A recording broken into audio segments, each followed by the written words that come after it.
کیا جرم ہے ہمارا؟ یہ کہ شدید سے شدید تعذیب یعنی دکھ دیے جانے کے باوجود لا الہ الا اللہ محمد رسول اللہ کہنے سے باز نہیں آ رہا ہے۔ ایک ایسا ملک بھی ہے دنیا میں جہاں کلمہ شہادت کو جرم قرار دے دیا گیا ہے، اور جرم بھی ایسا جو بعض لوگوں کے نزدیک اس لائق ہے کہ ایسے شخص کو قتل کر دیا جائے اور سولی پر چڑھا دیا جائے، کہ اس زمانے میں یہ خدا کا نام لیتا ہے اور خدا کو واحد مانتا ہے اور محمد رسول اللہ کی تصدیق کر رہا ہے۔ حیرت کی بات ہے، ناقابل فہم ہے۔ مجھ سے ایک دفعہ جرمنی میں بعض جج اکٹھے ہوئے تھے جرمنی کی مختلف عدالتوں کے، مجھ سے سوال کرنے کے لیے کہ ہو کیا رہا ہے۔ مجھ سے انہوں نے پوچھا کہ یہ سمجھ نہیں آ رہی کہ یہ کیا ہو رہا ہے، اس کی سزا کیوں ہے، ہمیں یہ سمجھائیے۔ لا الہ الا اللہ محمد رسول اللہ پڑھتے ہیں، تو ان سے میں نے کہا صرف یہ بات نہیں ہے، ایک انقلاب آ گیا ہے دنیا میں ظلم کی تاریخ میں، اس انقلاب کو آپ نے دیکھا نہیں اور سمجھا نہیں۔ پہلے ہمیشہ اختلاف پر سزائیں دی جاتی تھیں، کبھی دنیا میں ظلم کی تاریخ میں تائید پر سزا نہیں ملی تھی۔ پاکستان کی تاریخ نے یہ ایک نیا انقلاب برپا کر دیا ہے ظلم کی تاریخ، ظلم کے موضوع میں، یعنی ظلم کے کتاب میں ایک نئے باب کا اضافہ کر دیا کہنا چاہیے۔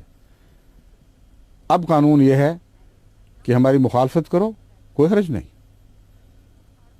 جن چیزوں کو ہم سچا سمجھتے ہیں انہیں جھوٹا کہو، ہم تمہیں سینے سے لگا لیں گے۔ تم کہہ دو ہم غیر مسلم ہیں، تم کہہ دو خدا کے شریک ہیں، تم کہہ دو نعوذ باللہ محمد رسول اللہ سچے نہیں ہیں، آؤ اور ہمارے سینوں سے لگ جاؤ۔ یہ علماء نے اعلان کیا ہے، مان جاؤ یہ باتیں، تم ہمارے بھائی ہو، کوئی تعرض نہیں کریں گے۔ مگر اللہ کو ایک مانو، ناقابل برداشت ہے یہ بات، ہمارے سینوں پہ آرے چل جاتے ہیں۔ محمد رسول اللہ کی تصدیق ہم کیسے برداشت کر سکتے ہیں؟ اور عذر کیا تلاش کیا ہے؟ ایسا ناپاک، ایسا کمینہ، ایسا گندا کہ بیان کرتے ہوئے شرم آتی ہے۔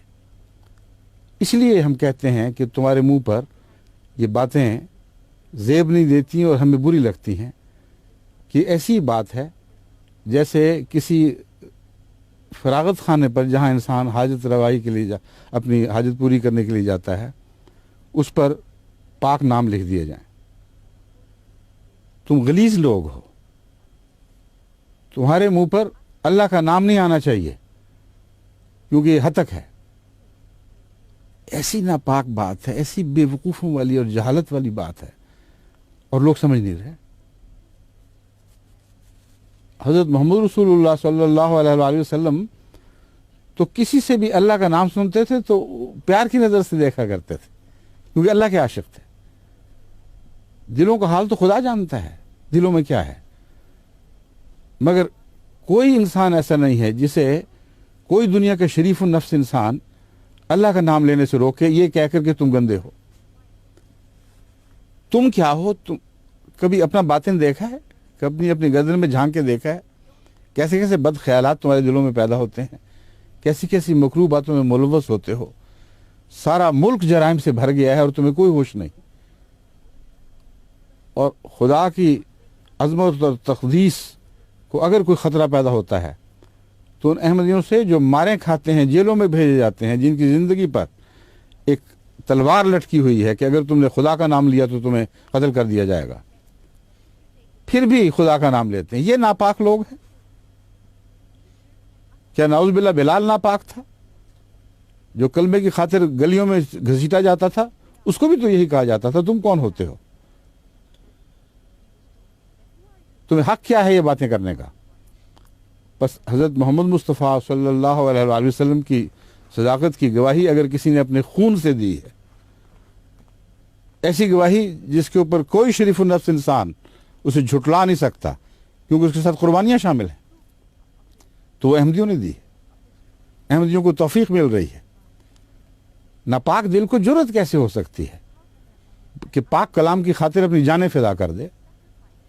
کتنے ہیں جو کلمہ پڑھتے ہوئے شہید کر دیے گئے؟ بس اس لیے یہ جہلانہ باتیں ہیں، ان سے استغفار اور توبہ کرو، ورنہ خدا کے حضور پکڑے جاؤ گے۔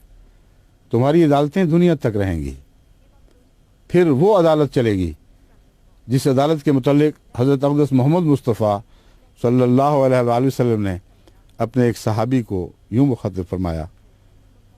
وہ واقعہ کیا ہے؟ حضرت رسول اکرم صلی اللہ علیہ وآلہ وسلم کی خدمت میں ایک صحابی نے عرض کیا کہ یا رسول اللہ، ایک دشمن، ایک کافر جو بڑا جری اور طاقتور دشمن تھا، لمبے مقابلے کے بعد میں نے اسے زیر کر لیا، اور جب میں نے اسے زمین پر لٹا کر اس کی گردن پر تلوار رکھ دی تو اپنی جان بچانے کی خاطر اس پلید اور ناپاک نے یہ کہا، لا الہ الا اللہ، اللہ کے سوا اور کوئی معبود نہیں۔ میں جانتا تھا کہ یہ چلاکی کر رہا ہے، اپنی جان بچانے کے لیے کر رہا ہے، میں نے پھر بھی وہ تلوار چلا دی۔ وہ کہتے ہیں میں نے ساری زندگی میں حضرت محمد رسول اللہ صلی اللہ علیہ وسلم کو اتنا غصے میں نہیں دیکھا جتنا یہ بات سن کر غصے میں آئے۔ بار بار کہنے فرمانے لگے، حل لا شققت قلبہ، حل لا شققت قلبہ، او بد نصیب، تم نے کیا دل پھاڑ کر دیکھ لیا تھا؟ دل پھاڑ کر کیوں نہیں دیکھ لیا کہ سچ کہہ رہا تھا یا جھوٹ کہہ رہا تھا؟ تمہیں کیا پتا؟ جو محمد رسول اللہ کے صحابہ کو پتا نہیں، وہ ان مولویوں کو پتا ہے،